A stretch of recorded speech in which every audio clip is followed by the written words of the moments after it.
planet is not an evil place that we're just trying. Survive is the end of that sentence. This creator is deconstructing from Christianity. They're having a religious awakening of some sort, and they're trying to make sense of it all. And the video is kind of all over the place, but there are some great moments, and this one is spot on, and I think it's really important for us to talk about. So this creator talks about how the religion of their upbringing, which I think is Mormonism, contains within it this core idea that I want to talk about. And this idea, by the way, is present in all of Christianity. It's present in almost all the Abrahamic faiths and almost all the world religions in general, to some extent. And that idea is that the earth is some kind of purgatory. It is some kind of temporary stopping place on the way to something better. It's a moral battleground. It's a testing ground. In any case, it's not the promised land. It's just this temporary place. Now, this is in direct contrast to almost all the indigenous traditions of the world, starting now and going all the way back through time, which view the world as a sacred place, an Eden, if you will. It's the place where humans are meant to live out not only their terrestrial lives, but their spiritual lives. And from the earth, we get not only our sustenance, but our spiritual sustenance. We get all of our inspiration and our sense of belonging. We are earthlings, and that is our biological nature. We grew up in concert with the earth and all of the other species on earth. We are not separable in any way from the earth. That is a primary indigenous belief.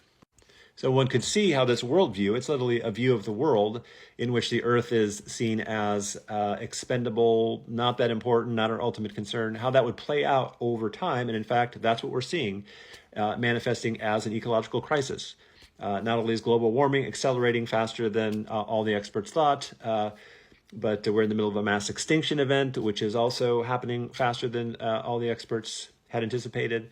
And now they're talking about the collapse of the ocean current, which could really accelerate the climate catastrophe. So it's not good news. And most of us know that it's not good news, that it's rather overwhelming news. The problem is that the people who are in power and who have the power to change things mostly reside, in fact, all of them, as far as I can tell, reside in this camp that see the world as expendable, not that important. We're moving on to better and better things. So essentially, we are in the middle of this crisis, which is a struggle for survival, but it's also a huge ideological battle between, let's just say, the heaven people and the earth people. I want to talk about the heaven people because I believe that this ideology is at the root of our problem, and it's immensely destructive. So these people believe that human beings are the pinnacle of creation, not evolution, but creation, and that they have dominion over all the other species on Earth.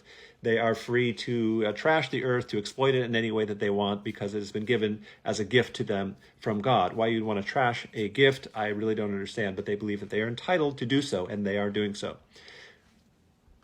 Significantly, in this worldview, which again is present in all the Abrahamic traditions, animals do not have souls. So they are expendable, they are negligible, they don't matter. What matters is the salvation of a very, very elite group of human souls. And the number that gets tossed around most frequently is 144,000 in Christianity. If you think about that number as any kind of realistic number, it is completely absurd. Not only in terms of the number of people who live on Earth right now, but who have ever lived. We are talking to 0.00000000000000001%, something like that, of human beings who have ever lived that are supposed to make it to heaven.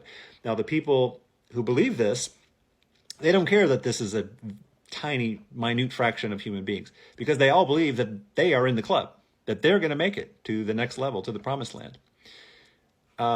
It's fucking ridiculous. On the other hand, there are those, so again, the salvation of a small number of people versus those who believe that the ultimate concern is the preservation of the entire species and, by extension, life on Earth. That life on Earth is beautiful and sacred and deserves to be preserved. These people don't care about that. They literally don't care. They would rather just as soon trash the planet because they believe that they're getting on the mothership or going to heaven or whatever. Now, I mentioned mothership because this worldview, unfortunately, is in the Abrahamic traditions, as I said, but it's also pervasive in the New Age. And I talk about this all the time in other videos. There's this very strong tendency to jettison out of this earthly existence, to escape the matrix, to ascend, to do 5D or whatever. I believe it's the same kind of escapism, the same kind of devaluing of the earth and human experience. So to recap, what's at stake is the survival of our species and the survival of life on Earth. And it's the ideological battle between those who believe that the important thing is their own personal salvation versus those who believe that the ultimate concern is saving the fucking planet and preserving life on Earth. Seems pretty obvious to me which is the right side to be on. Which side are you on?